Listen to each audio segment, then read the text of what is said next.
திருச்சிற்றம்பலம். ஓம் சிவா திருச்சிற்றம்பலம்.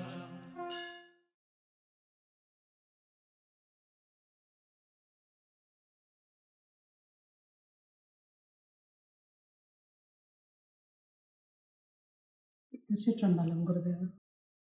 ಮನುಷ್ಯನಿಗೆ ಯಾವುದೇ ಆದರೂ ಅವನ ಹತ್ರ ಇರುವುದು ಬಿಟ್ಟು ಇಲ್ಲದರ ಬಗ್ಗೆ ಬಹಳ ಒಲವಿರ್ತದೆ. ಸಂಸಾರ ಆದರೂ ಅಷ್ಟೇ, ಆಧ್ಯಾತ್ಮ ಆದರೂ ಅಷ್ಟೇ. ಸಂಸಾರದಲ್ಲಿರೋರಿಗೆ ಆಧ್ಯಾತ್ಮಕ್ಕೆ ಹೋಗ್ಬೇಕು ಅಂತ, ಆಧ್ಯಾತ್ಮದಲ್ಲಿರೋರಿಗೆ ಸಂಸಾರಕ್ಕೆ ಬರಬೇಕು ಅಂತ. ಎಲ್ಲ ವಿಧಿ ನಿಯಮವ ಟೋಟಲ್ ಆಗಿ ಸಂಸಾರದಲ್ಲಿ ಇದ್ದುಕೊಂಡೇ ಆಧ್ಯಾತ್ಮಿಕದ ಚಿಂತೆ ಬರಬೇಕು ಅಂತೇಳಿ ಅವನ ವಿಧಿ ಇದ್ದರೆ ಹಾಗೆ ಆಗುದು.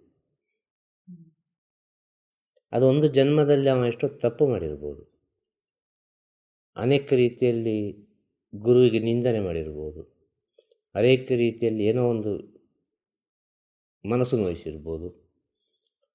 ಆಗ ಅದು ಏನು ಮಾಡ್ತದೆ ಅಂತೇಳಿದರೆ, ಕಣ್ಣ ಮುಂದೆ ಉಂಟು, ಹಿಡ್ಕೊಳ್ಳಿಕ್ಕಾಗೋದಿಲ್ಲ. ಕಣ್ಣ ಮುಂದೆ ಉಂಟು, ಏನನ್ನು ಕೇಳಲಿಕ್ಕಾಗೋದಿಲ್ಲ. ಕಣ್ಣ ಮುಂದೆ ಉಂಟು, ಏನನ್ನು ಪಡ್ಕೊಳ್ಳಿಕ್ಕಾಗೋದಿಲ್ಲ. ಇಂಥ ಸ್ಥಿತಿಯಲ್ಲಿ ಕೂಡ ಇರ್ತದೆ ಜೀವನ. ಚೆನ್ನಾಗಿ ಗೊತ್ತಿರ್ತದೆ, ಅವರಿಗೆಲ್ಲವೂ ಗೊತ್ತಿರ್ತದೆ, ಆದರೆ ಅವರಿಗೆ ಏನೂ ಮಾಡಲಿಕ್ಕಾಗೋದಿಲ್ಲ. ಕಾರಣ ಏನು? ಸಂಸಾರದಲ್ಲಿ ಇದ್ದುಕೊಂಡು ಅದು ತಡೆಯಾಗೋದು. ಅದು ಅವರ ಜನ್ಮ ಜನ್ಮದ ಕರ್ಮ. ಮಾಡಿದ ಒಂದು ಯಾವುದೋ ಒಂದು ತಪ್ಪು, ಅದು ಹಾತೊರೆಯುವುದು. ಅದು ಅಲ್ಲಿಂದ ಬಿಡಿಸಿಕೊಂಡು ಬರಬೇಕಾದ್ರೆ ಸಾಕಾಗ್ತದೆ. ಎಲ್ಲಿಂದ? ಆ ಮನೆಯಿಂದ ಬಂದು ಗುರುವಿನ ಸೇವೆ ಮಾಡಬೇಕು ಅಂತ ಹೇಳಿದರೆ, ಗುರುವಿನ ಹತ್ರ ಬಂದು ಕೂತ್ಕೊಳ್ಬೇಕು ಅಂತ ಹೇಳಿದರೆ, ಇದನ್ನು ತಿಳಿದ ಗುರುಗಳಿರ್ತಾರೆ. ಸಂಸಾರ ಪ್ಲಸ್ ಸನ್ಯಾಸ ಎರಡು ತಿಳಿದಿರಬೇಕು ಗುರು ಅಂತ ಹೇಳಿದರೆ. ಆ ಕಡೆ ಸಂಸಾರದ ವಿಚಾರವೂ ತಿಳಿದಿರಬೇಕು, ಈ ಕಡೆ ಜ್ಞಾನದ ವಿಚಾರವೂ ತಿಳಿದಿರಬೇಕು. ಎರಡು ವಿಚಾರ ತಿಳಿದಿರಬೇಕು. ಈ ಎರಡು ವಿಚಾರ ಸರಿಯಾಗಿ ಯಾರೊಬ್ಬ ತಿಳಿದಿದ್ದಾನೋ ಅವ ಯಾವ್ಯಾವ ರೀತಿ ಬೇಕೋ ಆಯಾ ರೀತಿ ಜ್ಞಾನವನ್ನು ಬೋಧನೆ ಮಾಡಿ ಹೋಗ್ತಾನೆ ಇರ್ತಾನೆ. ಅವ ಮುಂದಿನ ಜನ್ಮಕ್ಕೆ ಫ್ರೀ ಮಾಡಿ ಕೊಡ್ತಾನೆ. ಇದೇ ಜನ್ಮದಲ್ಲಿ ಅವರಿಗೆ ಇಲ್ಲದ ವಿಚಾರವನ್ನು ಕೊಟ್ಟು ಬಿಡ್ತಾನೆ. ಕಾರಣ ಏನು? ಅದು ನೀನು ಈ ಜನ್ಮದಲ್ಲಿ ಉಪಯೋಗಿಸ್ತೀಯಲ್ಲೋ ಗೊತ್ತಿಲ್ಲ. ಈಗ ಒಂದು ಗುರುಗಳಾದ ರುದ್ರಾಕ್ಷಿ ಕೊಡ್ತಾರೆ, ಕಪ್ಪ ಇಟ್ಟುಕೋ ಅಂತೇಳಿ. ನೀನು ತೆಗೆದು ಬಿಸಾಡಿದ್ರೂ ಚಿಂತೆ ಇಲ್ಲ ಅವರಿಗೆ. ಅವರು ಕೊಡೋದು ಕೊಟ್ಟಾಯಿತು, ನೀನು ಬಂದದಕ್ಕೆ ವಿಷಯ ಹೇಳುದು. ಏನೋ ಒಂದು ಕೊಡ್ತಾರೆ ಅಂತ ಇಷ್ಟುಕೊಳ್ಳು. ಯಾಕೆ ಇದಿಷ್ಟು ಪೂಜೆ ಮಾಡಿಕೊ ಅಂತೇಳಿ.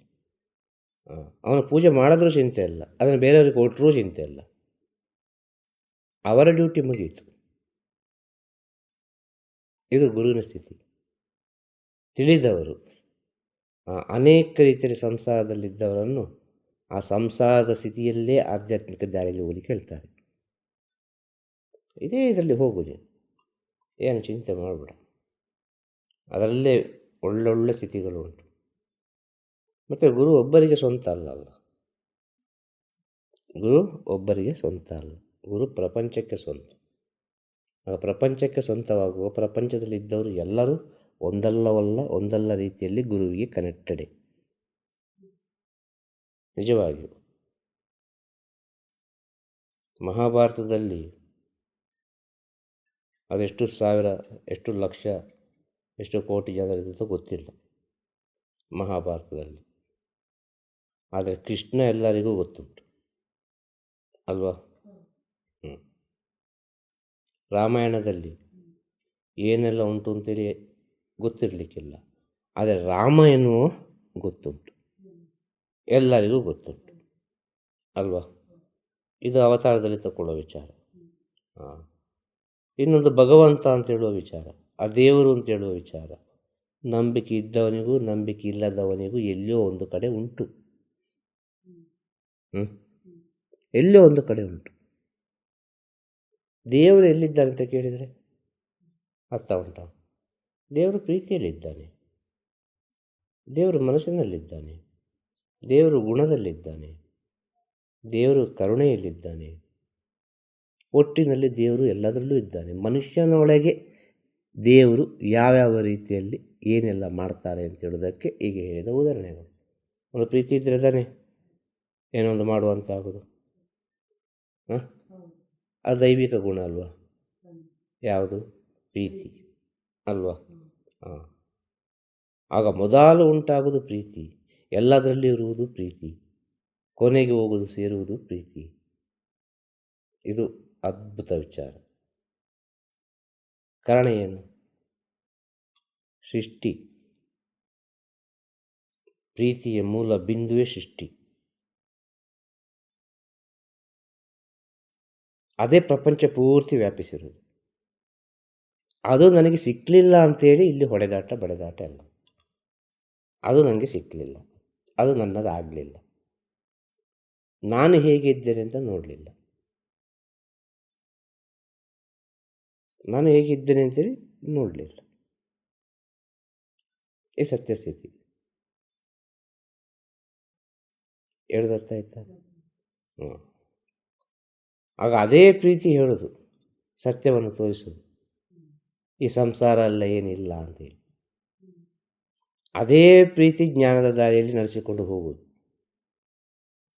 ಹಾಂ, ಅದೇ ಪ್ರೀತಿ ಮುಂದೆ ಮುಕ್ತಿಗೋ ಮೋಕ್ಷಕ್ಕೋ ದಾರಿಯಾಗುವುದು. ಆಗ ಭಗವಂತ ಎಲ್ಲಿದ್ದಾನೆ? ಶುದ್ಧವಾದ ಪ್ರೀತಿಯಲ್ಲಿದ್ದಾನೆ. ಭಗವಂತ ಎಲ್ಲಿದ್ದಾನೆ? ಶುದ್ಧ ಮನಸ್ಸಿನಲ್ಲಿದ್ದಾನೆ. ಭಗವಂತ ಎಲ್ಲಿದ್ದಾನೆ? ಒಳ್ಳೆಯ ಗುಣದಲ್ಲಿದ್ದಾನೆ. ಭಗವಂತ ಎಲ್ಲಿದ್ದಾನೆ? ಎಲ್ಲರೊಳಗೂ ಇದ್ದಾನೆ. ನೀನು ಹೇಗೆ ಹಾಗೆ ಅವನು. ನೀನು ಅವನು ಹೇಗೆ ನೋಡ್ತಿ ಹಾಗೆ ಅವನು. ಒಂದು ಗಂಡನನ್ನು ಭಗವಂತನ ರೂಪದಲ್ಲಿ ನೋಡಿದರೆ ಅದೇ ಭಗವಂತ. ಒಂದು ಹೆಂಡತಿಯನ್ನು ದೇವಿಯ ರೂಪದಲ್ಲಿ ನೋಡಿದರೆ, ಒಂದು ಜಗನ್ಮಾತೆಯ ರೂಪದಲ್ಲಿ ನೋಡಿದರೆ ಅದೇ ಜಗನ್ಮಾತೆ. ಹೇಗೋ ತಗೊಳ್ಬೋದು. ಈಗ ಗಂಡ ಹೆಂಡತಿ ಅಂದರೆ ಸೃಷ್ಟಿಗೆ ಮೂಲವನ್ನು ಹೇಳೋದು. ಮದುವೆ ಆಗದಿದ್ದರೂ ಸೃಷ್ಟಿ ಆಗ್ತದೆ. ಮನಸ್ಸು ಮಿಲನವಾಯಿತು, ಎರಡು ದೇಹ ಒಂದಾಯಿತು ಅಂತೇಳಿದರೆ ಅದು ಸೃಷ್ಟಿಯ ಮೂಲಕ್ಕೆ ಕಾರಣ ಆಗ್ತದೆ ಅಲ್ವಾ? ಯಾವುದೋ ಒಂದು ಕಾರಣಕ್ಕೆ ದಾರಿ ಅದು. ಅದು ಒಳ್ಳೆಯದಿರ್ಬೋದು, ಕೆಟ್ಟದಿರ್ಬೋದು. ಹಾಂ. ಆಗ ರಾಕ್ಷಸ ಎಲ್ಲಿದ್ದಾನೆ? ಭಗವಂತ ನಮ್ಮ ಒಳಗಿದ್ದರೆ ಒಬ್ಬ ರಾಕ್ಷಸ ಅಂತ ಬರಬೇಕಲ್ಲ. ಆ ರಾಕ್ಷಸ ಇರುವುದು ಎಲ್ಲಿ? ಆ ದ್ವೇಷ, ಆ ಮತ್ಸರ, ಆ ಸಂಶಯ, ಇನ್ನು ಸಾವಿರ ವಿಚಾರಗಳು, ಇದೆಲ್ಲ ರಾಕ್ಷಸನ ಗುಣಗಳು. ಒಂದು ದೇವರ ಗುಣ, ಇನ್ನೊಂದು ರಾಕ್ಷಸರ ಗುಣ. ಎರಡು ಗುಣಗಳು ಪ್ರತಿಯೊಬ್ಬನೊಳಗುಂಟು. ಎರಡು ಗುಣಗಳು. ಹಾಂ. ಇಲ್ಲಿ ಇವರಿಬ್ಬರ ನಡುವೆ ಇನ್ನೊಬ್ಬ ಇದ್ದಾನೆ. ಅವನಿಂದಲೆಲ್ಲವೂ ಆದದ್ದು. ಹಾಂ. ಅವನಿಗೆ ಹೆಸರು ಮನುಷ್ಯ ಅಂತೇಳಿ. ಅವನಿಗೆ ಹೆಸರು ಮನುಷ್ಯ, ನಿಜವಾದ ಮನುಷ್ಯ. ಅವನಿಗೆ ಮನಸ್ಸೇ ಇಲ್ಲ. ಆ ಮನಸ್ಸನ್ನು ಈಶನ ಹತ್ರ ಕೊಟ್ಟವನು, ನಶ್ವರ ತತ್ವದಲ್ಲಿರುವವನು. ಅವನಿಗೆ ಎಲ್ಲವೂ ಒಂದೇ. ಅವನಿಗೆ ಆ ಕಡೆ ಹೊಗಳಿಕೆಯೂ ಇಲ್ಲ, ಈ ಕಡೆ ತೆಗಳಿಕೆಯೂ ಇಲ್ಲ. ಈ ಕಡೆ ಭಕ್ತ ಬಂದರೂ ಸರಿ, ಬಾರದಿದ್ದರೂ ಸರಿ, ಅವರಿಗೆ ನಮಸ್ಕಾರ ಮಾಡಿದರೂ ಸರಿ, ಕಾರಿ ಹೂಗುಳಿದ್ರೂ ಸರಿ. ಬುದ್ಧನ ಹತ್ರ ಒಬ್ಬ ಬಂದಂತೆ, ಯಾರು ಬುದ್ಧ ಇಲ್ಲಿ ಅಂತೇಳಿ. ಯಾರು ಬುದ್ಧ, ಯಾರು ಹೇಳು ಅಂತೇಳಿ. ಬುದ್ಧ ಯಾರು ಅಂತ ಹೇಳುವಾಗ ಒಬ್ಬ ಎದ್ದು ನಿಂತಂತೆ. ಒಬ್ಬ ಎದ್ದು ನಿಂತಾಗ ಬುದ್ಧ ಹೇಳಿದಂತೆ, ನೀನು ಕೂತುಕೋ, ನಾನೇ ಬುದ್ಧ ಅಂತ ಹೇಳಿದ. ಬುದ್ಧ ಕಾಲು ಹೂಗುಳಿದನು, ಬುದ್ಧನ ನೀನು ಅಂತೇಳಿ. ಬುದ್ಧ ಒರೆಸಿಬಿಟ್ಟು ಹೇಳಿದಂತೆ, ಹೌದು ನಾನೇ ಬುದ್ಧ ಅಂತೇಳಿ. ಪುನಃ ಕಾರಿ ಹೂಗುಳಿದನು. ಹೌದು ನಾನೇ ಬುದ್ಧ ಅಂತ ಹೇಳಿದರು. ಒಂದು 4-5 ಸತಿ ಕಾರಿ ಹೂಗುಳಿದ ಬುದ್ಧನಿಗೆ. ಬುದ್ಧ ಆ ಹೂಗುಳಿದ ಎಂಜಲನ್ನು ಎಲ್ಲ ಒರೆಸಿಬಿಟ್ಟು, ಸತ್ಯವಾದ ವಿಚಾರ, ಇವನಿಗೆ ನಿಜವಾಗಿ ಬುದ್ಧ ಯಾರು ಅಂತ ಗೊತ್ತಿಲ್ಲ, ಆದ ಕಾರಣ ಇವನು ಹೀಗೆ ಮಾಡ್ತಾನೆ ಅಂತ ಹೇಳಿ. ಇವ ಯಾರು ಬುದ್ಧ ಅಂತ ಕೇಳ್ತಾ ಇದ್ದಾರೆ. ನಾನೇ ಬುದ್ಧ ಅಂತ ಗೊತ್ತಾದರೆ ಇವ ಹೀಗೆ ಮಾಡಲಿಕ್ಕೆ ಉಂಟಾ? ಇವನಿಗೆ ಬುದ್ಧ ಯಾರು ಅಂತಲೇ ಗೊತ್ತಾಗಲಿಲ್ಲ. ಬುದ್ಧ ಅಂದರೆ ಏನು ಅಂತಲೇ ಇವನಿಗೆ ಗೊತ್ತಿಲ್ಲ. ಆಗ ಇವ ಹೀಗೆ ಮಾಡೋದಲ್ವಾ? ಇದು ಒಂದು ಮನುಷ್ಯನ ಸ್ಥಿತಿ ಅಂತೇಳಿ. ಇವನಿಗೆ ಈ ದೇವರುಗಳು ಶರಣಾಗ್ತಾರೆ, ಈ ರಾಕ್ಷಸರು ಶರಣಾಗ್ತಾರೆ. ನಾವು ಅದರಿಂದಲೂ ಮೇಲಾಗಿರುವನು. ಆ ಮನುಷ್ಯ ಪರಿಪೂರ್ಣನಾದರೆ ಅವನಿಗೆ ಹೇಳೋದು ಗುರು ಅಂತೇಳಿ ಒಂದು ವಿಚಾರ. ಈಗ ಸಂಸಾರದಲ್ಲಿ ಇದನ್ನೆಲ್ಲ ನೋಡಿಕೊಳ್ಬೋದಲ್ಲ. ಒಂದು ಪ್ರೀತಿ, ಕರುಣೆ, ದಯೆ ಎಲ್ಲ ಆಪ್ಷನ್ ಅಲ್ಲೇ ಉಂಟು. ಸೇವೆ ಮಾಡಲಿಕ್ಕೆ ಆಪ್ಷನ್ ಅಲ್ಲೇ ಉಂಟು. ಒಂದು ಮಕ್ಕಳ ಸೇವೆ ಮಾಡೋದು, ಅದು ಪರಮಶ್ರೇಷ್ಠ ಕರ್ತವ್ಯ. ಸಂಸಾರದವರಿಗೆ ಸೇವೆ ಆ ರೀತಿ ಕೊಟ್ಟಿದ್ದಾನೆ ಅಂತ ಹೇಳಿದ್ರು ಭಗವಂತ. ಗಂಡನ ಸೇವೆಯನ್ನು ಮಾಡು, ಗಂಡನನ್ನು ಪವಿತ್ರ ಭಾವನೆಯಿಂದ ನೋಡು. ಹೆಂಡತಿಯ ಸೇವೆಯನ್ನು ಮಾಡು, ಹೆಂಡತಿಯನ್ನು ಪವಿತ್ರ ಭಾವನೆಯಿಂದ ನೋಡು. ಇದುವೇ ಶಿವಶಕ್ತಿ. ಇದು ನೀವು ಸರಿಯಾಗಿದ್ದರೆ ಎಲ್ಲವೂ ಸರಿಯೇ ಅಂತೇಳಿ ಒಂದು ವಿಚಾರ. ಆದರೆ ಇದು ಸರಿ ಬರುವುದಿಲ್ಲ ಎಂಬುದು ಪರಮ ಸತ್ಯ. ಈ ಗಂಡ ಹೆಂಡತಿ ಎಂಬುದು ಯಾವತ್ತೂ ಸರಿ ಬರುವುದೇ ಇಲ್ಲ. ಅದು ಸರಿ ಬಂದರೆ ಅದು ಕೋಟ್ಯಾನು ಕೋಟಿ ಜನ್ಮದ ಪುಣ್ಯ. ಎಲ್ಲೋ ಒಂದು ಕಡೆದು ಮಿಸ್ಅಂಡರ್ಸ್ಟ್ಯಾಂಡಿಂಗ್ ಉಂಟೇ ಉಂಟು. ತೋರಿಕೆಗೆ ನಗು ನಗುತ್ತಾ ಹ್ಯಾಪಿಯಾಗಿ ಹೇಗೂ ಬೇಕಾದಿರ್ಬೋದು, ಆದರೆ ಒಳಗೆ ಉಂಟಲ್ಲ, ಇನ್ನರಲ್ಲಿ ಆ ಗಂಡನಿಗೆ ಏನೆಲ್ಲ ಹೆಂಡತಿಯ ಬಗ್ಗೆ ಇರ್ತದೋ, ಅಲ್ಲ ಹೆಂಡತಿಗೆ ಏನೆಲ್ಲ ಗಂಡನ ಬಗ್ಗೆ ಇರ್ತದೋ ಅಂತ ಅದು ಒಳಗಿನ ವಿಚಾರ, ಸತ್ಯಕ್ಕೆ ಬಿಟ್ಟದ್ದು ಅಂತ ಹೇಳು. ಆಗ ಸಂಸಾರದಲ್ಲಿರುವಾಗ ಹೇಗೆ ಸರಿಯಲ್ಲಿರಲಿಕ್ಕೆ ಆಗ್ತದೆ?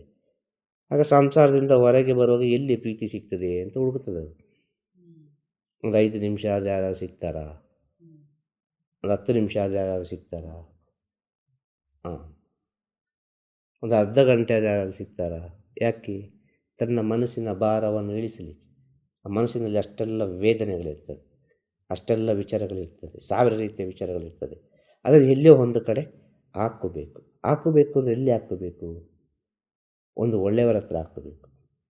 ಇಲ್ಲಿ ಒಳ್ಳೆಯವನೇ ಇಲ್ಲಲ್ಲ. ಅವನ ಮಾತು ಅವನ ನಾಲಿಗೆಯಲ್ಲಿ ನಿಲ್ಲುವುದಿಲ್ಲ. ಇನ್ನೊಬ್ಬನ ನಾಲಿಗೆಯಲ್ಲಿ ನಿಲ್ಲಬಹುದಾ? ನಿಲ್ಲಲಿಕ್ಕಿಲ್ಲ ಅಲ್ವಾ? ಸತ್ಯ ಅಲ್ವಾ? ಹಾಗಿರುವಾಗ ಇದು ಇಲ್ಲಿ ಒಂದು ಮಾನಸಿಕ ಹಿಂಸೆ ಆಗ್ತಾ ಉಂಟು ಎಲ್ಲರಿಗೆ. ಒಳಗಿನಿಂದ ಮಾನಸಿಕ ಹಿಂಸೆ. ಈ ಮಾನಸಿಕ ಹಿಂಸೆಗೆ ಬೇಕಾಗಿ, ಒಂದು ರಿಲೀಫಿಗೆ ಬೇಕಾಗಿ, ಏನೋ ಒಂದು ಎಳ್ಳಿನಷ್ಟು ಒಂದು ಸಂತೋಷಕ್ಕೆ ಬೇಕಾಗಿ ಇದ್ದ ಆಧ್ಯಾತ್ಮಿಕ ಅದು ಇದು ಅಂತ ಹೋಗ್ತಾ ಇದ್ದಾರೆ. ಇದು ಹುಚ್ಚುತನ, ಇದೊಂದು ಭ್ರಮೆ. ಸತ್ಯವಾಗಿಯೂ ಇದು ಇವರೊಳಗೆ ಅಂಡರ್ಸ್ಟ್ಯಾಂಡಿಂಗ್ ಇಲ್ಲ. ಇವರು ಬದುಕಬೇಕೆ ಹೀಗೆ ಅಂತೇಳಿ ಭಗವಂತ ಡಿಸೈಡ್ ಮಾಡಿದ್ದಾಗ ನೀವು ಅದನ್ನು ಬಿಟ್ಟು ಇನ್ನೊಂದು ದಾರಿಗೆ ಯಾಕೆ ಹೋಗ್ತೀರಿ ಅಂತ ಕೇಳು. ನಿಮಗೆ ಸಂಸಾರವೇ ಕೊಟ್ಟಿರಿ, ಸಂಸಾರದಲ್ಲಿ ಇದೆಯಪ್ಪ ಅಷ್ಟೇ.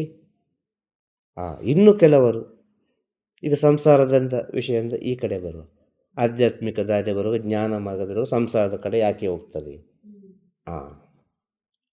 ಅದು ಸಂಸಾರದ ಕಡೆಗೆ ಹೋಗುವುದು ಕೊನೆಗೆ. ಯಾಕೆ ಅಂತೇಳಿದರೆ ಅದು ಕೂಡ ಒಂದು ಜನ್ಮದ ಪಾಪವೇ. ಗುರುವಿನ ಸೇವೆ ಪುಣ್ಯದಿಂದ ಮಾಡಲಿಕ್ಕಾಗ್ತದೆ, ಪಾಪದಿಂದಲೂ ಮಾಡಲಿಕ್ಕಾಗ್ತದೆ. ಆಗ ಯಾವುದೋ ಒಂದು ಜನ್ಮದ ಪಾಪಕ್ಕೆ ಗುರುವಿನ ಸೇವೆ ಮಾಡಿ ಆಗಬೇಕು, ಬೇರೆ ದಾರಿಯೇ ಇಲ್ಲ. ಅದು ಅವನಿಗೆ ಅರಿವಿಲ್ಲದಂತೆ ಏನು ಅವನಿಗೆ ಗೊತ್ತಿಲ್ಲದಂತೆ ಮಾಡ್ತಾ ಹೋಗುದವ ಅಷ್ಟೇ. ಆ ಪಾಪವನ್ನು ಕಳೆಯುವುದು. ಇನ್ನೊಬ್ಬ ಪುಣ್ಯವಂತ ಅವ 1 ಗಂಟೆಯಲ್ಲಿ ಕೆಲವೆಲ್ಲ ವಿಷಯ ತಿಳಿದುಕೊಳ್ತಾನೆ, 1 ದಿನದಲ್ಲಿ ಅದೆಷ್ಟೋ ವಿಷಯ ತಿಳ್ಕೊಳ್ತಾನೆ. 1 ವರ್ಷ ಆಗುವಾಗ ಅವ ಯಾವುದೋ ಒಂದು ಸ್ಥಿತಿಗೆ ಹೋಗಿ ಬಿಡ್ತಾನೆ ಅಂತ ಹೇಳೋದು. ಆ ಪುಣ್ಯ ಇದ್ದರೆ ಅದು ಆಟೋಮೆಟಿಕ್ ಆಗೋದು. ಈ ಪಾಪ ಪುಣ್ಯಕ್ಕಿರುವ ಒಂದು ವೆಯ್ಟ್ ಉಂಟಲ್ವ, ಅದು ಊಹೆ ಮಾಡಲಿಕ್ಕೆ ಸಾಧ್ಯ ಇಲ್ಲ. ಆಗ ಅವ ಗುರು ಸೇವೆ ಮಾಡೋವನಿಗೆ ಸಂಸಾರದ ಬಗ್ಗೆ, ಈ ಪ್ರಪಂಚದ ವಿಷಯ ಸುಖಗಳ ಬಗ್ಗೆ ಆಲೋಚನೆ ಬಂದರೆ ಅವನಿಗೆ ಮುಂದಿನ ಜನ್ಮ ಅದೇ ಆಗುವುದಲ್ಲ. ಅದನ್ನು ನೆನೆಸಿದಾನೆ ನಾವು ಸೇವೆ ಮಾಡಿದ್ದು.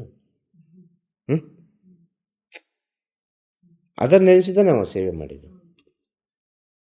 ಆಗ ಒಂದು ಒಳ್ಳೆಯ ಒಂದು ಜನ್ಮ ಸಿಗಬೇಕು, ಒಳ್ಳೆಯ ಒಂದು ಫ್ಯಾಮಿಲಿ ಆಗಬೇಕು, ಒಳ್ಳೆಯ ಒಂದು ಸ್ಥಿತಿ ಬರಬೇಕು ಅಂತ ಒಂದು ಜನ್ಮದ ನಮ್ಮ ಗುರುವಿನ ಸೇವೆ ಮಾಡಿರಲೇಬೇಕು. ಮಾಡುವಾಗ ಈ ಪ್ರಪಂಚದ ವಿಷಯ ಸುಖವನ್ನೆಲ್ಲ ಆಲೋಚನೆ ಮಾಡಿರ್ಬೋದು. ಯಾರು? ಈಗ ಒಂದು ನರೇಂದ್ರ ಮೋದಿ ಆದರೂ ಸರಿ, ನಮ್ಮ ಮಿನಿಸ್ಟರ್, ಅರ್ಥ ಆಯ್ತಲ್ವ? ಇನ್ನು ಕೆಲವರೆಲ್ಲ ಇದ್ದಾರೆ ಅಲ್ವಾ, ದೊಡ್ಡ ದೊಡ್ಡ ವ್ಯಕ್ತಿಗಳೆಲ್ಲ. ಒಂದು ಅಂಬಾನಿ ಆದರೂ ಸರಿ, ಅಲ್ಲೊಂದು ರತನ್ ಟಾಟಾ ಆದರೂ ಸರಿ, ಈಗಿಲ್ಲ ಅವರು ಅಲ್ವಾ. ಉದಾಹರಣೆಗೆ ಹೇಳೋದು, ಈ ದೊಡ್ಡ ದೊಡ್ಡ ವ್ಯಕ್ತಿಗಳೆಲ್ಲ ಒಂದು ಜನ್ಮದಲ್ಲಿ ಗುರುವಿನ ಸೇವೆ ಮಾಡುವ ಈ ರೀತಿಯಾಗಿ ಆಲೋಚನೆ ಮಾಡಿರ್ಬೋದು. ನಾನು ಕೋಟ್ಯಾಧಿಪತಿಯಾಗಬೇಕು, ನಾನು ಈ ರೀತಿ ಇರಬೇಕು, ನಾನು ದೇಶವನ್ನು ಆಳಬೇಕು, ನಾನು ಇನ್ನು ಅನೇಕ ರೀತಿಯ ವಿಚಾರಗಳನ್ನೆಲ್ಲ ಮಾಡಬೇಕು, ನಾನು ಶ್ರೇಷ್ಠ ವ್ಯಕ್ತಿಯಾಗಬೇಕು ಅಂತೇಳಿ ಒಂದು ಆಸೆಯಿಂದ ಮಾಡಿದ ಸೇವೆ ಅದು ಈ ಜನ್ಮದಲ್ಲಿ ಈ ರೀತಿಯಾಗಿ ಕನ್ವರ್ಟ್ ಆಯಿತು. ಈ ಜನ್ಮದಲ್ಲಿ ಕೂತ್ಕೊಳ್ಳುವಾಗ ಗೊತ್ತು ಬೇಕು ನನಗೆ ಏಕೆ ಈ ಸ್ಥಿತಿ ಬಂತು, ಯಾವ ಕಾರಣಕ್ಕೆ ಬಂತು ಅಂತ ಹೇಳಲಿಕ್ಕೆ ಇವರಿಗೆ ಅರ್ಥ ಮಾಡಿಸೋ ಗುರುಗಳಿಲ್ಲ ಅಂತೇಳು. ಈ ಸತ್ಯ. ಈಗ ಅರ್ಥ ಆಯ್ತಾ? ಅಲ್ಲಿದ್ದು ಚಿಂತೆ ಇಲ್ಲಿಗೆ ಯಾಕೆ ಬರ್ತದೆ, ಇಲ್ಲಿದ್ದು ಚಿಂತೆ ಇಲ್ಲಿಗೆ ಯಾಕೆ ಬರ್ತದೆ ಅಂತೇಳಿ. ಆಗ ಸಂಸಾರದಲ್ಲಿದ್ದು ಗುರುವಿನ ಸೇವೆ ಮಾಡ್ತಾ ಮಾಡ್ತಾ ಮಾಡ್ತಾ ಆ ಸಂಸಾರದಲ್ಲಿರುವಾಗ ಗುರುವಿನ ಸೇವೆಯನ್ನು ಪರಿಪೂರ್ಣವಾಗಿ ಮಾಡಲಿಕ್ಕೆ ಸಾಧ್ಯನೇ ಇಲ್ಲ. ಆ ಪರಿಪೂರ್ಣ ಆಗಬೇಕು ಅಂತ ಹೇಳಿದರೆ ಅದು ಹಂತವಾಗಿ ಮುಂದುವರಿದು ಅವನ ವಿಧಿ 100ಕ್ಕೆ 100 ಈ ಜ್ಞಾನ ಮಾರ್ಗದಲ್ಲೇ ಹೋಗಬೇಕು ಅಂತ ಹೇಳಿದರೆ ಅದು ಯಾರಿಂದಲೂ ತಪ್ಪಿಸಲಿಕ್ಕೆ ಸಾಧ್ಯ ಇಲ್ಲ. ಆಟೋಮೆಟಿಕ್ ಸಂಸಾರದಿಂದ ಬಂದು ಗುರುವಿನ ಸೇವೆಯನ್ನು ಮಾಡ್ತಾನೆ ಇರ್ತಾನೆ. ಅವ ಹಿಂದೆ ಮುಂದೆ ನೋಡುವುದೇ ಇಲ್ಲ. ಅವ ಅಂತರಾತ್ಮದೊಳಗೆ ಫಿಕ್ಸ್ ಆಗಿರ್ತಾನೆ. ಯಾಕೆ ಅದು ವಿಧಿಯಾಗಿ ಹೋಗ್ತಾ ಉಂಟು ಅಂತೇಳಿ. ನಾವು ಇದನ್ನು ತಪ್ಪಿಸ್ಲಿಕ್ಕೆ ಆಗೋದಿಲ್ಲ ಅಂತೇಳಿ ಒಂದು ವಿಷಯ ಹೇಳ್ದಾಯ್ತಾ. ಈ ಜ್ಞಾನ ಮಾರ್ಗಕ್ಕೆ ಬರೋದಂದರೆ ಅಷ್ಟು ಸುಲಭ ಅಲ್ಲ. ಈಗಿನ ಈ ಎಲ್ಲ ಉಂಟಲ್ಲ ಕೋರ್ಸು ಗೀರ್ಸು ಮತ್ತು ಅದು ಇದು ಆ ಕಡೆ ಈ ಕಡೆ ಯೋಗ ಆ ಕಡೆ ಇದೆಲ್ಲ ಇದು ಸತ್ಯ ಹೇಳ್ತೇನೆ, ಇದೆಲ್ಲ ಒಂದು ಪಕ್ಕ ಬಿಸ್ನೆಸ್ ಅಂತೇಳಿ. ಇದೆಲ್ಲ ಸುಮ್ಮನೆ ಟೈಮ್ ಪಾಸ್ ಅಂತ ಹೇಳೋದು. ಒಂದು ಈಗ ಹೇಳಿದಲ್ಲ, ಆ ಮನೆಯ ಒಳಗಿನ ಮಾನಸಿಕ ಒಂದು ಹಿಂಸೆಗೆ ಬೇಕಾಗಿ ಇಲ್ಲಿಗೆಲ್ಲ ಹೋಗಿ ರಿಲ್ಯಾಕ್ಸ್ ತಗೊಳ್ಳೋದು, ಇದೊಂದು ಭ್ರಮೆ ಅಂತ ಹೇಳೋದು. ಪುನಃ ಮನೆಯೊಳಗೆ ಬಂದ ನಂತರ ಅದ್ವಿ ಹೇಳೋದು ಅರ್ಥ ಆಯ್ತಾ? ಪುನಃ ಮನೆಯೊಳಗೆ ಬಂದ ನಂತರ ಅದುವೇ ಅಲ್ಲ. ಒಂದು ಸಿನಿಮಾ ನೋಡಿದ ಹಾಗೆ ಅಷ್ಟೇ. ಆ ಕ್ಷಣ ಸ್ವಲ್ಪ ಗಂಟೆಗಳು ಮರೀತದೆ, ಮತ್ತು ಪುನಃ ಅದೇ ರಿಪೀಟ್. ಆ ರಿಪೀಟ್ ಆಗಬಾರ್ದು.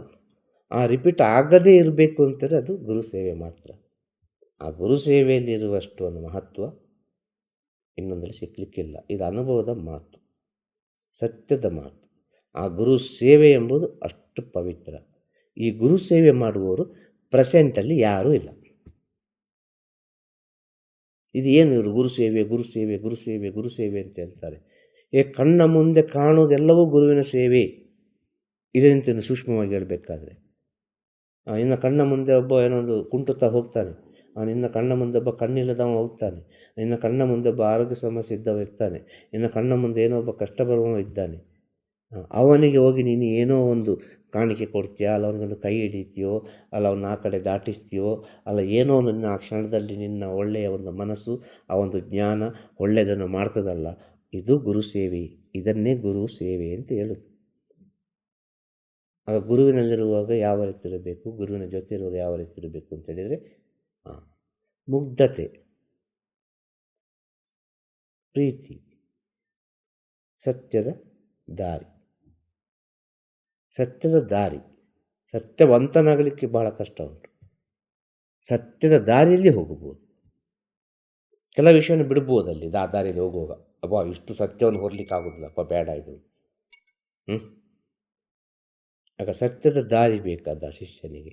ನನ್ನ ದಾರಿ ಯಾವುದು? ಆ ಸತ್ಯದ ದಾರಿಯಲ್ಲಿ ಹೋಗುವ ಶಿಷ್ಯ ಅವ ಸತ್ತು ಹೋಗಿರ್ತಾನೆ ಅಂತ ಹೇಳೋದು. ನಿಜವಾಗಿ ಸತ್ತು ಹೋಗಿರ್ತಾನೆ ಅವ ಎಂತ ಜೀವಂತವಾಗಿರುವುದಿಲ್ಲ ಅವ. ಇದು ನಿಜವಾಗಿ ಗುರು ಸೇವೆ ಮಾಡುವಾಗ ಅದರೊಳಗಿರೋ ರಹಸ್ಯ. ಎಲ್ಲ ಸತ್ತು ಹೋಗ್ತದೆ, ಮನಸ್ಸು, ಅದು ಇದು, ಆಸೆ ಗೀಸೆ. ಆದ ಕಾರಣ ಅವನಿಗೆ ಜಟೆ ಬರೋದು, ಆದ ಕಾರಣ ಅವನಿಗೆ ಗಡ್ಡ ಬರೋದು, ಆದ ಕಾರಣ ಅವನಿಗೆ ಉಗುರು ಬರೋದು, ಆದ ಕಾರಣ ಅವನಿಗೆ ಸಾವಿರ ವಿಚಾರಗಳೆಲ್ಲ ಅವ ಮರ್ತೋದ ಅವ ದೇಹವನ್ನು.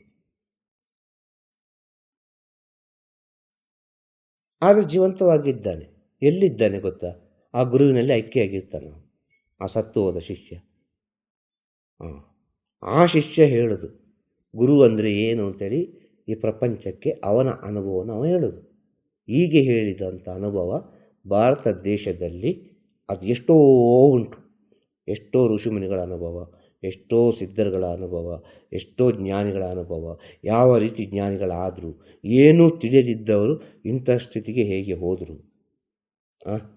ಭಾರತ ದೇಶದ ಒಂದು ಚರಿತ್ರೆಯಲ್ಲಿ, ಈ ಪುಣ್ಯ ಭೂಮಿಯಲ್ಲಿ ಇರುವಂಥ ವಿಷಯ.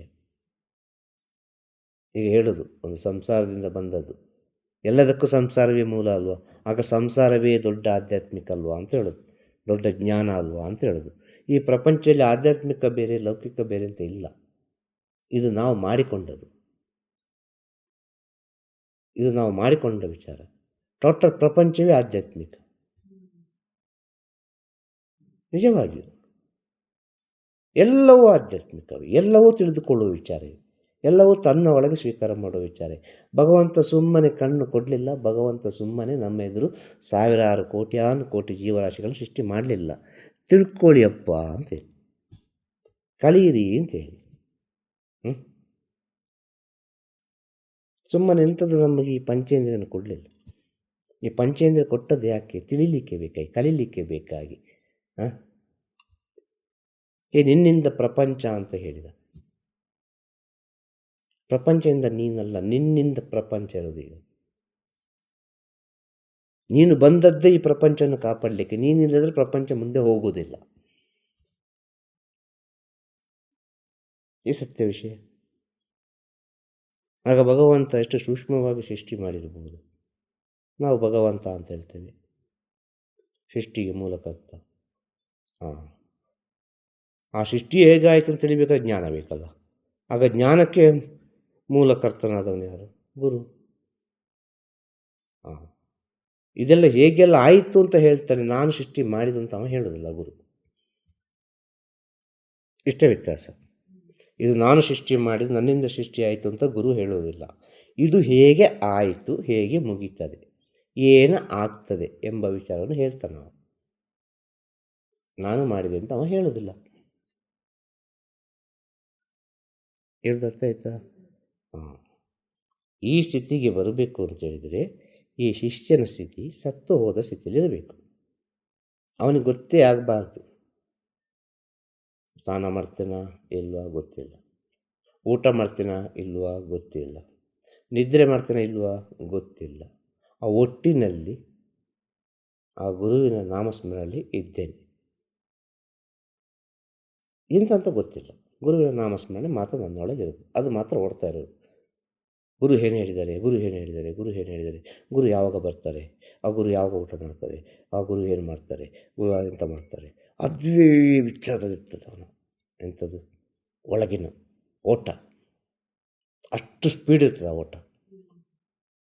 ಅಂಥವನಿಗೆ ಮಾತ್ರ ಈ ಜ್ಞಾನವನ್ನು ತಿಳ್ಕೊಳ್ಳಿಕ್ಕೆ ಸಾಧ್ಯ. ಎಲ್ಲರಿಗೂ ಈ ಜ್ಞಾನವನ್ನು ತಿಳ್ಕೊಳ್ಳಿಕ್ಕೆ ಸಾಧ್ಯ ಇಲ್ಲ.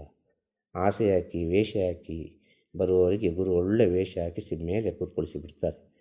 ಅರ್ಥ ಆಯ್ತಾ? ವೇಷ ಹಾಕೋರಿಗೆ ವೇಷ ಹಾಕಿ ಬಿಡ್ತಾರೆ.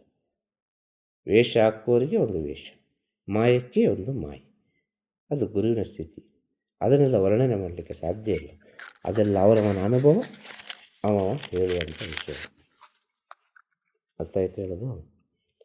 ಯಾಕೆ ಹೀಗೆ ಆಗ್ತದೆ ಅಂದರೆ ಜನ್ಮ ಜನ್ಮಕ್ಕೆ ಸಂಬಂಧಪಟ್ಟದ್ದು ವಿಧಿ ನಿಯಮ. ಆ ವಿಧಿ ಎಲ್ಲದಕ್ಕೂ ಕಾರಣವಾಗಿರ್ತದೆ ಅಂತ ಹೇಳೋದು. ಇಲ್ಲಿ ಯಾವುದು ಶಾಶ್ವತ ಇಲ್ಲ ಅಂತ ಹೇಳೋದು. ಸುಮ್ಮನೆ ಹೇಳೋದಲ್ಲ, ಎಲ್ಲ ಕಣ್ಣ ನೋಟಕ್ಕೆ ಸುಮ್ಮನೆ 4 ಜನರ ಮುಂದೆಲ್ಲ ಹೇಳೋದಷ್ಟೇ ಹೊರತು ಇಲ್ಲಿ ಯಾವುದು ಶಾಶ್ವತ ಇಲ್ಲ. ಶ್ವಾಸ ಹೋಗುವ ಮುಂಚೆ ಯಾರು ನಿನ್ನನ್ನು ನಿಜವಾಗಿ ಪ್ರೀತಿಸ್ತಾರೆ, ಯಾರು ನಿನ್ನನ್ನು ನಂಬುತ್ತಾರೆ, ಯಾರು ಒಬ್ಬರು ನೀನೇ ಅಂತ ಹೇಳ್ತಾರೆ, ಏನೊಂದು ಒಳ್ಳೆಯದು ಮಾಡಿ ಹೋಗಲ್ಲ, ಅಷ್ಟೇ ಹೇಳೋದು. ಸುಲಭದ ದಾರಿ ಹೇಳೋದು, ಬೇರೆ ಎಂತ ಹೇಳಲಿಕ್ಕೆ ಸಾಧ್ಯ ಇಲ್ಲ. ಗುರು ಪ್ರಪಂಚಕ್ಕೆ ಹೇಳಲಿಕ್ಕೆ ಆಗೋದಿಲ್ಲ. ಗುರುವನ್ನು ನಂಬಿ ಬಂದವ್ರಿಗೆ ಏನೋ ಒಂದು ಒಳ್ಳೆಯದು ಹೇಳ್ತಾರೆ, ಈಗಪ್ಪ ಹೀಗೆ ಅಂತ ಪ್ರಪಂಚಕ್ಕೆ ಹೇಳಲಿಕ್ಕೆ ಆಗೋದಿಲ್ಲ. ಯಾಕೆಂದರೆ ಅದು ಬೇರೆ ಬೇರೆ ಆ್ಯಂಗಲ್ ಉಂಟಲ್ವ. ಅದೇ ಹೇಳೋದು, ನಾವು ಹೋದರೆ ಮಾತ್ರ ಸಿಗೋದು ಅಲ್ವಾ. ನಾವು ಹೋದರೆ ಮಾತ್ರ ಸಿಗೋದು. ಏನಾದರೂ ಬೇಕಾದರೆ ನಾವು ಹೋಗಬೇಕು. ಅಲ್ಲ, ಈಗ ಮನೆಗೆ ಬರ್ತದೆ ಡೋರ್ ಡೆಲಿವರಿ, ಏನು ಆರ್ಡ್ರ್ ಮಾಡಿದ ಕೂಡಲೇ ಬರ್ತದೆ. ಸುಮ್ಮನೆ ಆಗೋದಿಲ್ಲ. ಇಲ್ಲಿಂದೊಂದು ವಾಯ್ಸ್ ಹೋಗಲೇಬೇಕು, ಅಲ್ಲಿಗೆ ಇಲ್ಲಿಂದೊಂದು ಮೆಸೇಜ್ ಹೋಗಲೇಬೇಕು. ಇಲ್ಲಿಂದ ಹೋಗೋದು ಅಲ್ಲಿಂದ ಬರೋದಿಲ್ಲ. ಇಲ್ಲಿಂದ ಏನು ಕೊಡ್ತದೆ ಅದೇ ತಾನೇ ಬರೋದು. ಇಲ್ಲಿಂದ ನೀನು ಏನು ಆರ್ಡ್ರ್ ಮಾಡಿದ್ದಿ, ಚಿಕನ್ ಬೇಕು, ಮಟನ್ ಬೇಕು, ಪಿಜ್ಜಾ ಬೇಕು, ಐಸ್ ಕ್ರೀಮ್ ಬೇಕು, ಒಂದು ಮಸಾಲೆ ದೋಸೆ ಬೇಕು, ಹಾಂ ಅಲ್ವಾ? ಒಂದು ಬೆಸ್ಟ್ ಒಂದು ವೈಟ್ ರೈಸ್ ಮೀಲ್ಸ್ ಬೇಕು, ಫುಲ್ ಮೀಲ್ಸ್ ಬೇಕು ಅಂತ ಇಲ್ಲಿಂದ ಆರ್ಡ್ರ್ ಮಾಡುವಾಗ ಆ ಕಡೆದ ಇಲ್ಲಿಂದ ಆರ್ಡ್ರ್ ಮಾಡಿದ್ದನ್ನು ಆ ಕಡೆದ ಕೊಡುವುದು. ಈ ಸತ್ಯ ಅಲ್ವಾ? ಆಗ ನಿಮ್ಮ ಒಳಗೆ ನೀವು ಏನನ್ನು ಕೇಳ್ತೀರಿ ಅದು ಆ ಕಡೆಯಿಂದ ಸಿಗುವುದಂತೂ ಸತ್ಯ. ಡೆಫಿನೆಟ್ ಅದು ಶುದ್ಧ ಮನಸ್ಸಿನಿಂದ ಕೇಳಬೇಕಾಗ್ತದೆ. ಬಹಳ ಶುದ್ಧ ಮನಸ್ಸಿನಿಂದ ಕೇಳಬೇಕಾ ಭಗವಂತನ ಹತ್ರ. ಸ್ವಾರ್ಥಕ್ಕೆ ಬೇಕಾಗಿ ಕೇಳಿದರೆ ಆಗೋದಿಲ್ಲ. ಇಲ್ಲಿ ಸ್ವಾರ್ಥ ಉಂಟು ಆರ್ಡ್ರಲ್ಲಿ. ಹಣ ಕೊಟ್ಟರೆ ಆ ಕಡೆ ಕೊಡ್ತಾನೆ. ಇಲ್ಲಿ ಹಣ ಕೊಡಲಿಕ್ಕಿಲ್ಲ. ಇಲ್ಲಿ ನಿನ್ನ ಆ ಜೀವನದ ದಾರಿಯ ಶೈಲಿಯನ್ನು ವ್ಯತ್ಯಾಸ ಮಾಡಿದರೆ ಆಯಿತು. ಇಲ್ಲಿ ಗುಣ, ಇಲ್ಲಿ ಗುಣವನ್ನು ಕೊಡಬೇಕು ಭಗವಂತನಿಗೆ. ಎಲ್ಲವೂ ನಿನ್ನದೇ ಅಂತೇಳಿ. ಇಲ್ಲಿ ಹಣ ಕೊಟ್ಟರೆ ಆಗೋದಿಲ್ಲ. ಇಲ್ಲಿ ಹಣ ಕೊಟ್ಟರೆ ಹಣ ಕೊಟ್ಟು ಹಣವೇ ಇರಲಿಕ್ಕಿಲ್ಲ. ಮತ್ತೆ ಭಗವಂತ ಬರೋದು ಭಿಕ್ಷೆ ಬಿಡಬೇಕು. ಭಗವಂತ ಕೊಟ್ಟು ಮುಗಿದೋಯ್ತು ಅಂತೇಳಿ. ಭಗವಂತನನ್ನು ಹಣದಲ್ಲಿ ಗೆಲ್ತೇನೆ ಅಂತ ಹೇಳಿದರೆ, ಹಣ ಕೊಟ್ಟು ನಾನು ಗೆಲ್ತೇನೆ ಅಂತ ಹೇಳಿದರೆ ಅದು ಹೋಗೋದ ವಿಷಯ. ಅದೆಲ್ಲ ಆಗಲಿಕ್ಕೆ ಇಲ್ಲ. ಅದೇ ರೀತಿ ಗುರುವಿನ ಹತ್ರ ಬಂದು ಹಣ ಕೊಟ್ಟು, ಅಂದರೆ ಕಾಣಿಕೆ ಕೊಟ್ಟು ನಾನು ಮಾಡಿದೆ ಅಂತ ಹೇಳಿದರೆ ನೀನು ಮಾಡಿದಲ್ಲಿ ಎಷ್ಟು ಮಾಡ್ತೀಯ ಅಂತ ನೋಡ್ತಾರೆ. ಆ ರೀತಿ ಹೋದರೆ ಸತ್ಯದ ಮುಂದೆ ನಡೆಯುವುದಿಲ್ಲ ಅಂತ ಹೇಳೋದು. ಅಲ್ಲಿ ಶರಣಾಗಲಿ ಕಲಿಬೇಕು. ಆ ಸ್ಥಿತಿಗೆ ಟೋಟಲ್ ಸ್ಯಾಂಡ್ರನೆಸ್ ಆಗಬೇಕಲ್ಲಿ. ಆಗ ಏನು ಕೊಡೋದು ನಡೀತದೆ. ಆಗ ಕೊಡೋದು ಗುಣವನ್ನು ಅಷ್ಟೇ. ಆ ಗುಣವನ್ನು ಕೊಡುವಾಗ ಭಗವಂತನೇ ಬಂದು ನಿತ್ಯ ಎಲ್ಲ ಮಾಡ್ತಾನೆ ಅವನ ಒಳಗೆ. ಈ ಸತ್ಯ. ಆ ಒಳ್ಳೆ ಗುಣ ಬೇಕು ಅಂತ ಹೇಳೋದು. ಆ ಒಳ್ಳೆ ಗುಣ ಎಂಬುದು ಎಲ್ಲಿ ಉಂಟು ಅಲ್ಲಿ ಒಂದು ಭಗವಂತ ಇದ್ದೇ ಇರ್ತಾನೆ ಒಂದು ಸುತ್ತಮುತ್ತ. ಡೆಫಿನೆಟ್ ಆಗಿ 100%. ಆ ಒಳ್ಳೆ ಗುಣಕ್ಕಷ್ಟು ಶಕ್ತಿ ಉಂಟು. ಯಾರನ್ನು ಬೇಕಾದರೆ ನೋಯಿಸ್ಬೋದು. ಗೊತ್ತಾಯ್ತಾ? ಈ ಒಳ್ಳೆಯವರನ್ನು ನೋಯಿಸಬಾರ್ದು, ಸತ್ಯವಂತರನ್ನು ನೋಯಿಸಬಾರ್ದು. ಭಗವಂತನಿಂದಲೇ ಏನು ಮಾಡಲಿಕ್ಕಾಗೋದಿಲ್ಲ. ಅಷ್ಟು ಶಕ್ತಿ ಉಂಟು ಅದಕ್ಕೆ, ಒಳ್ಳೆಯ ಗುಣಕ್ಕೆ. ಸ್ವಾರ್ಥ ಇಲ್ಲದ ಒಂದು ಗುಣ ಇರ್ತದೆ, ಒಳ್ಳೆಯ ಗುಣ. ಸ್ವಾರ್ಥವೇ ಇಲ್ಲ ಅಲ್ಲಿ. ಎಲ್ಲರೂ ಒಳ್ಳೆಯದಾಗಲಿ, ಎಲ್ಲರೂ ಸಂತೋಷವಾಗಿರಲಿ, ಎಲ್ಲರಿಗೂ ಒಳ್ಳೆಯದಾಗಲಿ ಅಂತ ಹೇಳುವ ಒಂದು ಪರಮಶ್ರೇಷ್ಠ ಸ್ಥಿತಿ ಇರ್ತದೆ. ಅದು ಬಾಯಲ್ಲಿ ಹೇಳುವುದಲ್ಲ, 24 ಗಂಟೆ ಅದು ಮನಸ್ಸಿನಲ್ಲಿ ಹೇಳುವಂಥ ವಿಚಾರ, ಆತ್ಮದಲ್ಲಿ ಹೇಳುವಂಥ ವಿಚಾರ. ಏನು? ಸರ್ವೇ ಜನ ಸುಖಿನೋ ಭವಂತು. ಎಲ್ಲ ಜೀವರಾಶಿಗಳು ಚೆನ್ನಾಗಿರಲಿ. ಸರ್ವಲೋಕು ಸುಖಿನೋ ಭವಂತು. ಎಲ್ಲರೂ ಚೆನ್ನಾಗಿರಲಿ, ಎಲ್ಲರಿಗೂ ಹೊತ್ತೊತ್ತಿ ಊಟ ಸಿಕ್ಕಲಿ, ಎಲ್ಲರಿಗೂ ಆರೋಗ್ಯ ಚೆನ್ನಾಗಿರಲಿ, ಎಲ್ಲರಿಗೂ ಮನಸ್ಸು ಒಳ್ಳೆಯದಿರಲಿ, ಎಲ್ಲರೂ ನಗುತ್ತಾ ಸಂತೋಷವಾಗಿರಲಿ ಅಂತ ಒಬ್ಬ ಪ್ರಾರ್ಥನೆ ಮಾಡ್ತಾನೆ ನೋಡು. ಅಂಥವನ ಮನಸ್ಸು ನೋಯಿಸೋದು ಉಂಟಲ್ಲ, ಅದು ಜನ್ಮಕ್ಕೆ ಅದು ಹಿಂಬಾಲಿಸುವುದು ಸತ್ಯ. ದೇವರನ್ನು ಬೇಕಾದರೆ ಒಂದು ಫೈಟ್ ಮಾಡಿಬಿಡ್ಬೋದು. ಇದು ಗುರು ಹೇಳಿದ ಮಾತು. ಗುರುವೇ ಭಯಪಡ್ತಾನೆ ಯಾರಿಗೆ? ಆ ಒಳ್ಳೆಯ ಕ್ಯಾರೆಕ್ಟರ್ಗೆ. ಏನು ಒಳ್ಳೆಯವಪ್ಪ ಬೇಡ, ಅವನು ಪರೀಕ್ಷೆ ಮಾಡಿದರೆ ಆಗಲಿಕ್ಕಿಲ್ಲ.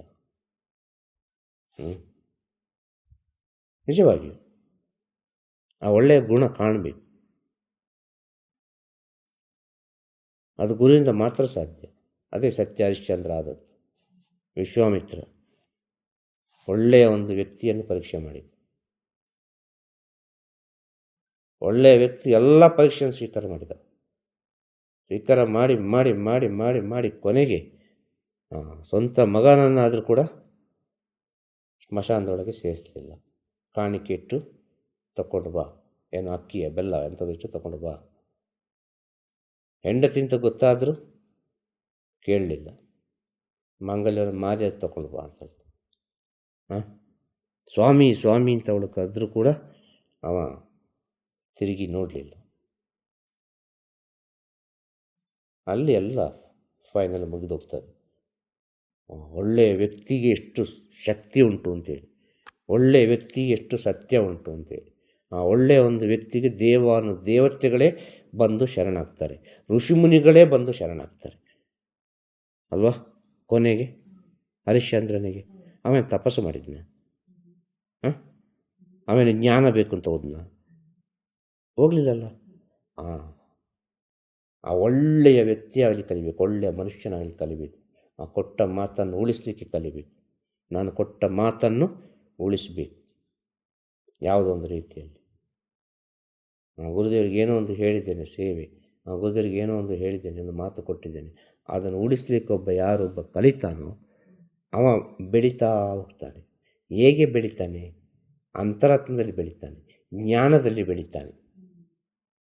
ಇಲ್ಲಿ ಅರ್ಥ ಮಾಡಿಕೊಳ್ಬೇಕು. ಕೋಟಿಯಲ್ಲಿ ಬೆಳೆಯುವುದಿಲ್ಲ, ಇಲ್ಲಿ ಜ್ಞಾನದಲ್ಲಿ ಬೆಳೀತಾನೆ. ಆ ಜ್ಞಾನದಲ್ಲಿ ಬೆಳೆಯುವಾಗ ಅವನಿಗೆ ಕೋಟಿ ಹೇಗೆ ಸಂಪಾದನೆ ಮಾಡಬೇಕಂತ ಗೊತ್ತಾಗೋದು. ಆ ಜ್ಞಾನ ಇಲ್ಲದ್ರೆ ಕೋಟಿ ಸಂಪಾದನೆ ಮಾಡಲಿಕ್ಕೆ ಆಗೋದಿಲ್ಲ. ಅದು ಏನಿರ್ಬೋದು, ಮನುಷ್ಯರ ಪ್ರೀತಿ ಇರ್ಬೋದು, ಈ ಕಡೆ ಹಣಕಾಸು ಇರ್ಬೋದು, ಯಾವುದಿರ್ಬೋದು. ಕೋಟಿ ಪುಣ್ಯ ಸಂಪಾದನೆ ಇರ್ಬೋದು, ಕೋಟಿ ಪಾಪ ಸಂಪಾದನೆ ಇರ್ಬೋದು. ಹೇಳಿದರ್ಥ ಆಯ್ತಾ? ಆ ಜ್ಞಾನ ಒಂದು ಬೇಕಲ್ಲ, ಮೂಲವಾಗಿ ಬಿಂದು. ಅದಿಲ್ಲದೆ ಏನು ಮಾಡಲಿಕ್ಕೆ ಸಾಧ್ಯ ಇಲ್ಲಲ್ಲ. ಅದು ಆತ್ಮದೊಟ್ಟಿಗೆ ತಾನೇ ಇರೋದು ಈಗ. ಅದು ಆತ್ಮದೊಟ್ಟಿಗೆ ಇರೋದು, ಬೇರೆ ಎಲ್ಲಿಯೂ ಇಲ್ಲ. ಅದು ಆತ್ಮಕ್ಕೆ ಏನಿಲ್ಲ ಅಂತ ಹೇಳ್ತಾರಲ್ಲ, ಅದು ಹೇಗೆ ಸಾಧ್ಯ ಹೇಳಲಿಕ್ಕೆ? ಆತ್ಮಕ್ಕೆ ಏನಿಲ್ಲ ಅಂತ ಹೇಳಿ. ಆತ್ಮಕ್ಕೆ ಏನಿಲ್ಲದ್ರೆ ಯಾಕೆ ಅಂತ ಇಷ್ಟೆಲ್ಲ ಅವಸ್ಥೆ ಪಡೋದು? ಆತ್ಮಕ್ಕೆ ಏನು ಇಲ್ಲದೇ ಇದ್ದರೆ ಯಾಕೆ ಅಂತ ಇಷ್ಟೆಲ್ಲ ಅವಸ್ಥೆಗಳು, ಇಷ್ಟೆಲ್ಲ ತೊಂದರೆಗಳು, ಇಷ್ಟೆಲ್ಲ ಹಿಂಸೆಗಳು ಬರೋದು ಒಂದೊಂದು ಆತ್ಮ? ಸತ್ತು ಹೋದ್ರೂ ಸರಿ, ಜೀವಂತವಾಗಿದ್ದರೂ ಸರಿ.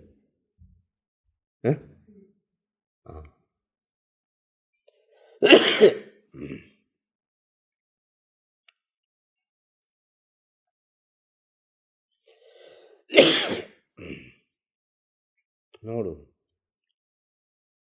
ಆತ್ಮ ಅಂತ ಹೇಳೋದು ಕೆಮ್ಮು ಬರ್ತದೆ, ಸತ್ಯ. ಇದೆಲ್ಲ ಅಷ್ಟು ಸುಲಭದ ತಿಳ್ಕೊಳ್ಳೋ ವಿಚಾರ ಅಲ್ಲ. ನಾನು ಹೇಳೋ ವಿಚಾರ ಈಗ ಅದು ಎಲ್ಲ ಸೇರಿರೋದು ಆ ಆತ್ಮದಲ್ಲಿ ಅಂತ ಹೇಳೋದು. ಅದು ಜೀವಾತ್ಮ ಆಗ್ತದೆ. ಈ ಪರಮಾತ್ಮನಿಂದ ಡೈರೆಕ್ಟ್ ಜೀವಾತ್ಮ ಬರಲಿಲ್ಲ ಅಂತ ಹೇಳೋದು. ಪರಮಾತ್ಮನಿಗೂ ನಮಗೂ ಯಾಕೂ ಇಷ್ಟು ವ್ಯತ್ಯಾಸ ಅಂತ ಹೇಳುದು ನಾನು. ಇಷ್ಟು ಡಿಸ್ಟೆನ್ಸ್ ಯಾಕೆ ಆಯಿತು ಅಂತ ಹೇಳುದು ನಾನು. ಈ ಪರಮಾತ್ಮನಿಂದ ಡೈರೆಕ್ಟಾಗಿ ಜೀವಾತ್ಮ ಬಂದರೆ ಅದು ಹಾಗೆ ಇರ್ತಿತ್ತದು.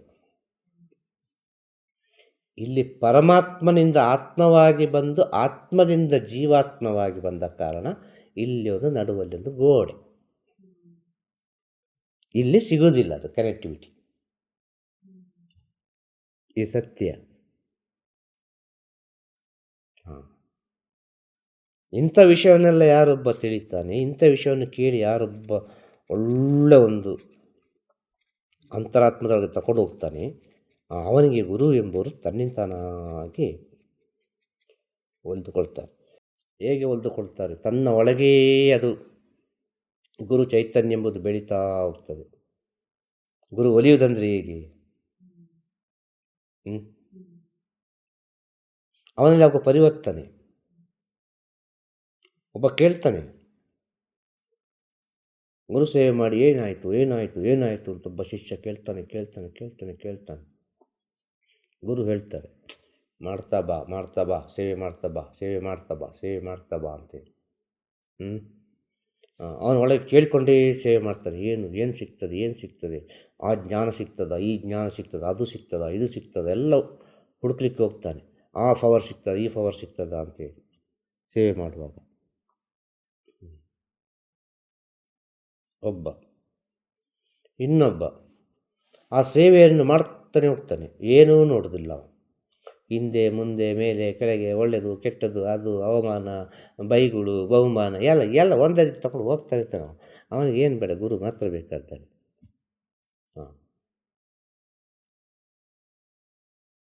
ಅವನು ಏನು ಕೇಳೋದಿಲ್ಲ. ಒಬ್ಬ ಏನು ಸಿಗ್ತದೆ ಯಾವ ರೀತಿ ಅಂತೇಳಿ ಕೇಳಿ ಹೊರಗಿಂದ ಅಲ್ಲ, ಹೊರಗಿಂದ ಬಹಳ ಪ್ಯೂರ್ ಸೇವೆ ಇರ್ತದೆ, ಒಳಗಿಂದ ಒಂದು ಎಕ್ಸ್ಪೆಕ್ಟೇಷನ್ ಇರ್ತದೆ. ಹೇಳ್ದರ್ಥ ಆಯ್ತಾ? ಇನ್ನೊಬ್ಬ ಏನು ಅವನಿಗೆ ಎಕ್ಸ್ಪೆಕ್ಟೇಷನ್ ಇಲ್ಲ, ಒಟ್ಟಿನಲ್ಲಿ ಸೇವೆ ಮಾಡ್ತಾ ಇದ್ದಾನೆ ಅಷ್ಟೇ, ಗೊತ್ತಿಲ್ಲ ಅವನಿಗೆ ಎಂತ ಅಂತೇಳಿ. ಅವನು ಸತ್ವದ ಸ್ಥಿತಿಯಲ್ಲಿ ಮಾಡ್ತಾ ಇರ್ತಾನೆ ಅಂತ ಹೇಳುವಾಗ ಒಂದು ದಿನ ಅವನಿಗೆ ಅರಿವಾಗ್ತದೆ, ನಾನು ಎಲ್ಲಿ ಇದ್ದೇನೆ ಈಗ ಅಂತೇಳಿ, ನಾನೆಷ್ಟು ದೂರ ಇದ್ದೇನೆ ಅಂತೇಳಿ ಅರಿವಾಗ್ತದೆ ಅವನಿಗೆ. ನಾನು ಎಲ್ಲಿ ಇದ್ದೇನೆ, ನಾನೆಷ್ಟು ದೂರ ಇದ್ದೇನೆ, ಎಲ್ಲಿ ಇದ್ದೇನೆ, ನನ್ನ ಸ್ಥಿತಿ ಏನು, ನಾನು ಈ ಮಾಯ ಪ್ರಪಂಚದಿಂದ ಎಷ್ಟು ದೂರದಲ್ಲಿ ಇದ್ದೇನೆ ಎಂಬ ಅರಿವಾಗ್ತದೆ.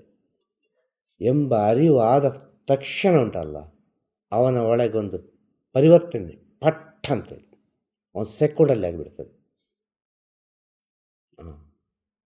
ಅಲ್ಲಿವರೆಗೆ ಗೊತ್ತಾಗೋದಿಲ್ಲ ನಾನು ಎಲ್ಲಿ ಇದ್ದೇನೆ, ಎಷ್ಟು ದೂರ ಇದ್ದೇನೆ ಎಂಬ ಅರಿವು ಉಂಟಲ್ಲ, ಯಾವಾಗ ಒಬ್ಬನಿಗೆ ತನ್ನ ಒಳಗೆ ಬರ್ತದೆ ಆವಾಗ ಆ ಜ್ಞಾನ ಬಿಂದು ಎಂಬುದು ಪಟ್ಟಂತ ಹೊಡೆದು ಒಳಗೆ ಚಿಗುರೊಡಿತದೆ. ಆಗದು ಗುರು ತನ್ನೊಳಗೆ ಒಲ್ದಾಯಿತು. ಒಲ್ದು ಅದು ಬೆಳೀತದೆ ಬೆಳೀತದೆ ಬೆಳೀತದೆ ಬೆಳೀತದೆ ಬೆಳೀತದೆ. ಎಲ್ಲಿವರೆಗೆ ಬೆಳೀತದೆ ಅಂದರೆ ಗುರುವನ್ನು ಮೀರಿದ ಒಂದು ಶಿಷ್ಯನಾಗಿ ಬೆಳೀತದೆ. ಎಷ್ಟು ಸೂಕ್ಷ್ಮವಾಗಿ ತಗೊಂಡು ಹೋಯ್ತು ಅಷ್ಟು ಸೂಕ್ಷ್ಮ. ಆ ಗುರು ಎಂಬುದು ಅದೇ ಹೇಳೋದು, ಅದು ಬೆಳೀತಾ ಹೋಗುವುದು, ಅದೇ ಸತ್ಯ. ಗುರು ಎಂಬುದು ನಿಲ್ಲುವ ವಸ್ತು ಅಲ್ಲ, ಗುರು ಎಂಬುದು ಬೆಳೀತಾ ಹೋಗುವ ವಸ್ತು. ಆದ ಕಾರಣ ಗುರುವನ್ನು ಆಕಾಶಕ್ಕೆ ಹೋಲಿಸಿದ್ದು, ಆಕಾಶದಂತಿರುವ ಗುರುವೇ ಗುರುವನ್ನು ಹೋಲಿಸಿದ್ದು. ಅರ್ಥ ಆಯ್ತಲ್ಲ, ಸತ್ಯವನ್ನು ಹೋಲಿಸಿದ್ದು, ಇಲ್ಲಿ ರೂಪವನ್ನು ಹೋಲಿಸಲಿಲ್ಲ. ಗುರು ಅಂದರೆ ಯಾವತ್ತೂ ಬೆಳೀತಾನೆ ಹೋಗುವುದು ಅಂತ. ಒಂದು ಗುರು ಪರಂಪರೆ ಅಂದರೆ ಗುರುವನ್ನು ಮೀರಿದ ಶಿಷ್ಯನಾಗಬೇಕು ಅಂತ ಹೇಳೋದು. ಗುರು 1 ರೂಪಾಯಿ ಕೊಟ್ಟರೆ ಅದನ್ನು 10 ರೂಪಾಯಿ ಮಾಡಿ ತೋರಿಸೋ ಶಿಷ್ಯನಾಗಬೇಕು. ಆ ನೆಕ್ಸ್ಟ್ ಶಿಷ್ಯ ಬಂದವ 10 ರೂಪಾಯಿ ಕೊಟ್ಟದನ್ನು 100 ರೂಪಾಯಿ ಮಾಡಿ ಕೊಡೋ ಶಿಷ್ಯ ಆಗಬೇಕು. ಆಗ ಆ ಪರಂಪರೆ ತುಂಬ ಸ್ಟ್ರಾಂಗ್ ಆಗಿ ನಿಲ್ತದೆ. ಆ ಚೈತನ್ಯ ಎಂಬುದು ಅದು ಕಾಲಕ್ಕೆ ತಕ್ಕವಾಗಿ ಅದು ಅಪ್ಡೇಟ್ ಆಗಲೇಬೇಕು ಅಂತೇಳಿ, ಇದು ಕಾಲ ನಿಯಮ ಕೂಡ. ಇಂಥವರೆಲ್ಲ ಒಂದು ಗುರು ಸೇವೆ ಮಾಡಿದರೆ, ಇಂಥ ಸ್ಥಿತಿಯಲ್ಲಿದ್ದವರೆಲ್ಲ ಗುರು ಸೇವೆ ಎಲ್ಲ ಮಾಡಿದರೆ